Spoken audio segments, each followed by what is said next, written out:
My guys, രാവിലെ തന്നെ ഈ പല്ലറിച്ചോണ്ട് എങ്ങോട്ടാ പോകുന്ന വെച്ചാല് നമ്മുടെ വീടിന്റെ വെളിയിൽ നിന്നപ്പോഴാണ് അടുക്കളയിൽ നിന്ന് ആരൊക്കെ വിളിക്കുന്ന ശബ്ദം കേട്ടത്. പിന്നീട് ഒന്നും നോക്കിയില്ല, കുറ്റിയെടുത്ത് പ്ലേറ്റിൽ തട്ടി. പുട്ടിന് നല്ലൊരു പാണ്ടറായി നല്ല അടിപൊളി കടലക്കറി ഉണ്ടായിരുന്നു. അങ്ങനെ പുട്ടുമായിട്ട് ഒരു മൽപ്പിടുത്തൊക്കെ കഴിഞ്ഞിരുന്നപ്പോഴാണ് ഞാൻ കാശ് അവിടെ നിന്ന് കളിക്കുന്നത് കണ്ടത്. നമ്മുടെ കാശിപ്പിന് ഫോണും ടി വി ഒട്ടും ഇഷ്ടമല്ലാത്തതുകൊണ്ട് ഈ വക സാധനങ്ങൾ കണ്ട് അവൻ അവിടെ നിന്ന് മാറത്തില്ല. അങ്ങനെ അമ്മയോട് സുലാമൊക്കെ പറഞ്ഞ് ഇറങ്ങാൻ നിന്നപ്പോഴാണ് ഒരു കോൾ വന്നത്. നമ്മുടെ പിള്ളേർ വിളിച്ച് പറഞ്ഞു പെട്ടെന്ന് ഗ്രൗണ്ടിലോട്ട് വരാൻ. അങ്ങനെ പഴയ ഗ്രൗണ്ടിന്റെ അവസ്ഥ ഇതായതുകൊണ്ട് പുതിയ ഗ്രൗണ്ട് തെളിക്കാൻ JCB വരുന്ന ദിവസമായിരുന്നു ഇന്ന്.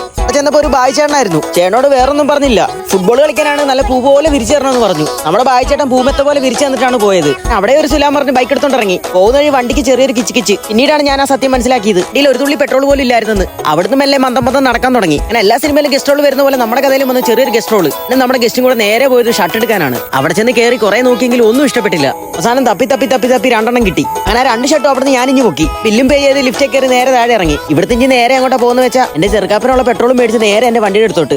ഈ ഒരു കുപ്പി പോലാണ് ചിലരുടെ ലൈഫിലും നമ്മളും. ആവശ്യം കഴിയുമ്പോൾ ഇങ്ങനെ തെറിയാലോ. അങ്ങനെ ഒരു വലിച്ചെറിയിക്കപ്പെട്ട ഒരു കുപ്പിയാറ് ശ്രദ്ധിക്കുക. അപ്പൊ ഇനി അടുത്തൊരു വീഡിയോ കാണാം. Tata bye bye.